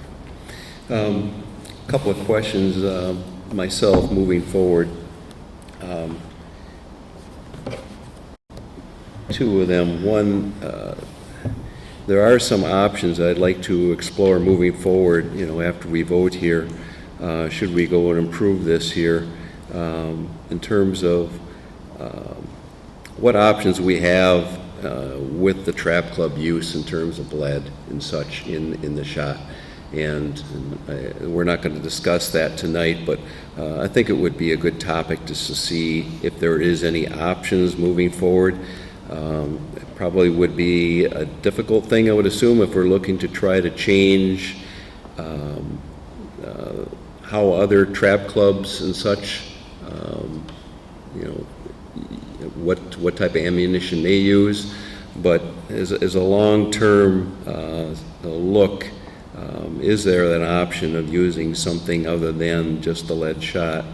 And then secondly, another question, what options do we have to try to do some type of mitigation on the noise with the tree barriers or something? We've got a pretty decent row of trees along the highway now, and is there something that we can enhance with that? So those are some of the things that I have in terms of questions in my mind. Should we go ahead with this? Now, you know, after we vote on this, you know, there'll be a couple other steps that, of course, you know, I should be no more than a couple of steps. There'll be several steps that we'll have to discuss at the board level.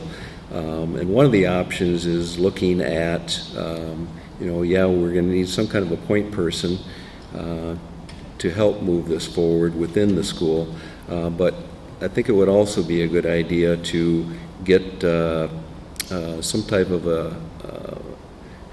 advice from environmental, I should say, an engineering firm to look at the property and look at the uses that we do approve here and get some input on them in terms of the placement. We've got some suggestions from the trap club on the best areas, and I think those need to be considered should they be approved here. But it would be good to get some kind of an independent voice, I guess, looking at this, because we do have potential for 3 different uses here on the property. And everyone is excited about, you know, all 3 or all, you know, whatever it is, but I think it's important to make sure that we have a good review on where the placement of each of these different land uses would take place. So, we could maybe look at that perhaps in our upcoming meetings here, whether it be a September or October board meeting. So, I think that's it. Any other questions? Point of order, could you please read the motion as it was made? I didn't hear it. Terry, you want to reread the motion, please? Yeah, I made the motion that we should provide conceptual approval of educational trap club and trail use of the Highway A plot land. Highway A parcel. Thank you. Very good. Everybody all ready? Okay. All right. So those in favor of the motion signify by stating aye. Aye. Aye. Opposed? None heard. Motion passes 5-0. And thank you to everyone that has provided input. Everything that you said basically is important to us, and we do appreciate your comments moving forward. And basically we'll continue bringing more of this here back to the board. So, very good. Next, we have consider approval to designate the Highway A parcel as a school forest. Terry? This is coming back because it was tabled last spring in March until some additional questions were answered. We now have those answers that we can have this as a designated school forest property with the plan, the forest management plan that was listed.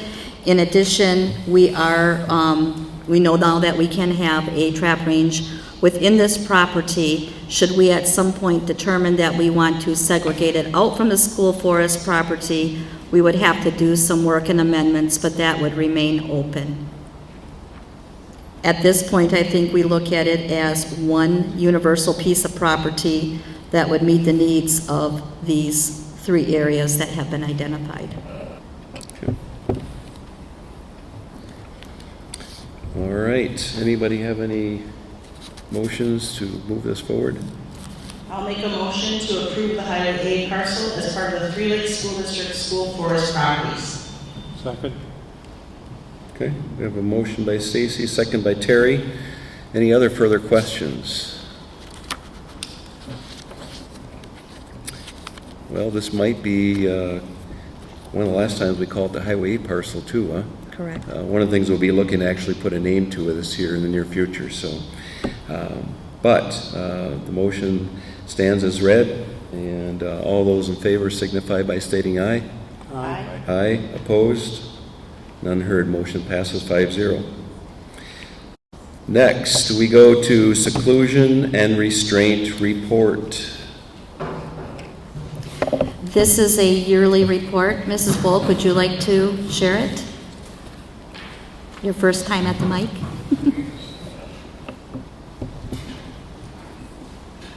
Right, I'm addressing item 8G, and you should receive this letter addressed to Ms. Maney and Three Lakes School Board in accordance with 2011 Wisconsin Act 125, Paren 4 and Paren 2, Paren C, and Paren I am reporting the following. Number one, there have been 0 incidents of seclusion and restraint in the Three Lakes School District during the 2020-2021 school year. Number two, the total number of pupils who were involved in incidents of seclusion and physical restraint for the 2020-2021 school year was 0.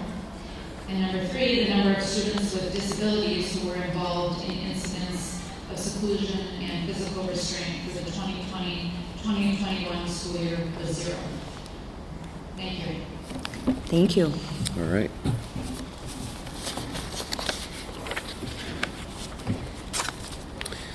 All right, thank you for that report. And next we have the state and federal annual notice postings report. Terry?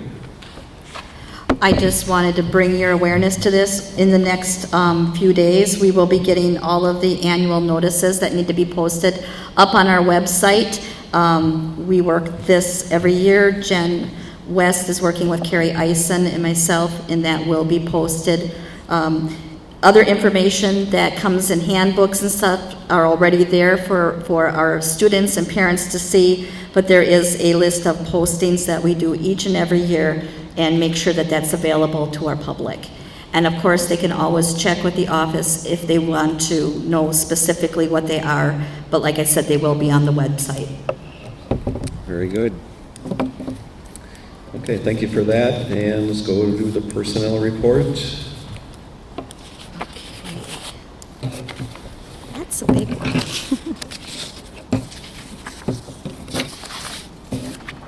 There it is. There it is. Okay, for our personnel report, I have several that I would like to outline. And this year, as a change, we're going to also name the coaches that are continuing with contracts, even if it wasn't because of a posting. So our hirings are Peggy Kogar is our part-time assistant cook in Sugar Camp. Sarah Rudisil is our head part-time cook in Sugar Camp. And Michelle Stone is taking on the part-time assistant cook in Three Lakes. Tyler Maney is the high school football head coach. Patrick George is a high school football assistant coach. Lori Lavandowski, our cross-country head coach. Jamie Weiss, our high school volleyball head coach. Jessica Weavers, high school volleyball assistant coach. Jack Wales and Brad Volkman are going to co-head coach soccer. Dan Shepley, junior high football head coach. Craig Mandley, junior high football assistant coach. And Michelle Brown, high school girls basketball head coach. All right, very good. Okay, thank you for that. And let's move to district-related positive happenings. All right. School's starting, right? That's positive. Yes. Okay. Any other administrative team want to start off?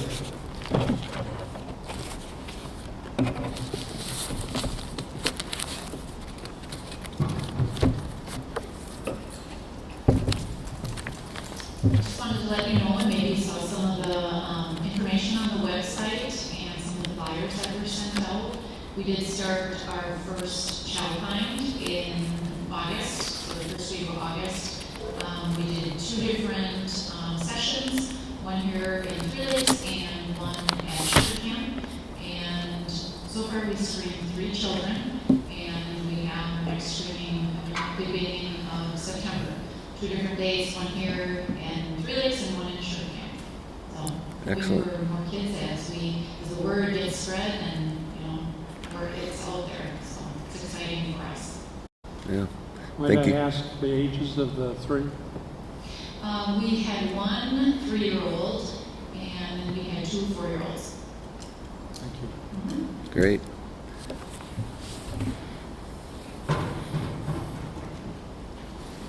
I have one positive happening. As of July, what was that, 23rd, we had our newest Hall of Fame inducted in the Blue Jay Hall of Fame. And Colette was there. It was fairly well attended. So we inducted Todd Ainsworth, Steve Rapley, the 99 boys basketball team, 98 boys, sorry about that, 98 boys basketball team, Coach Ken Heatner, and 5th one escapes me right now. Cordnoff. Was it? Miss Cordnoff. Oh yeah, yes, and Nancy Cordnoff Brody. So for their athletic achievements, either within our school walls or outside of the school. So we did have a kind of a somber message to pass along with Coach Kaz that passed away that afternoon when his team was being inducted. Unfortunately, he couldn't be there. But it was a good time, had well. We raised some money, and those people that were there got to see where our new Hall of Fame plaques will be posted. So that's it. All right. Thank you.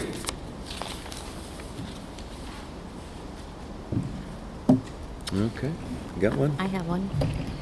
I have a letter that was sent to Ms. Pulver and the National Business Honors Society. It was to, on behalf of the Pink Ribbon Riders. I am writing on behalf of the Pink Ribbon Riders to thank you for your support and donation of $896.46 in support of our program on 7/23/2021. Please keep this written acknowledgement and know our thanks for your commitment and helping our mission of helping both men and women with direct financial assistance that have been diagnosed with breast cancer. So through your donation, we will help those diagnosed with daily struggles of the disease and also provide valuable awareness, information of breast cancer to those in the community. And it's signed sincerely, Jody McKay. Nice. Very good. Anyone else? I have a question. On the 29th of September for the meeting, when is our meeting over at Minocqua? Is that on the 28th or the 29th?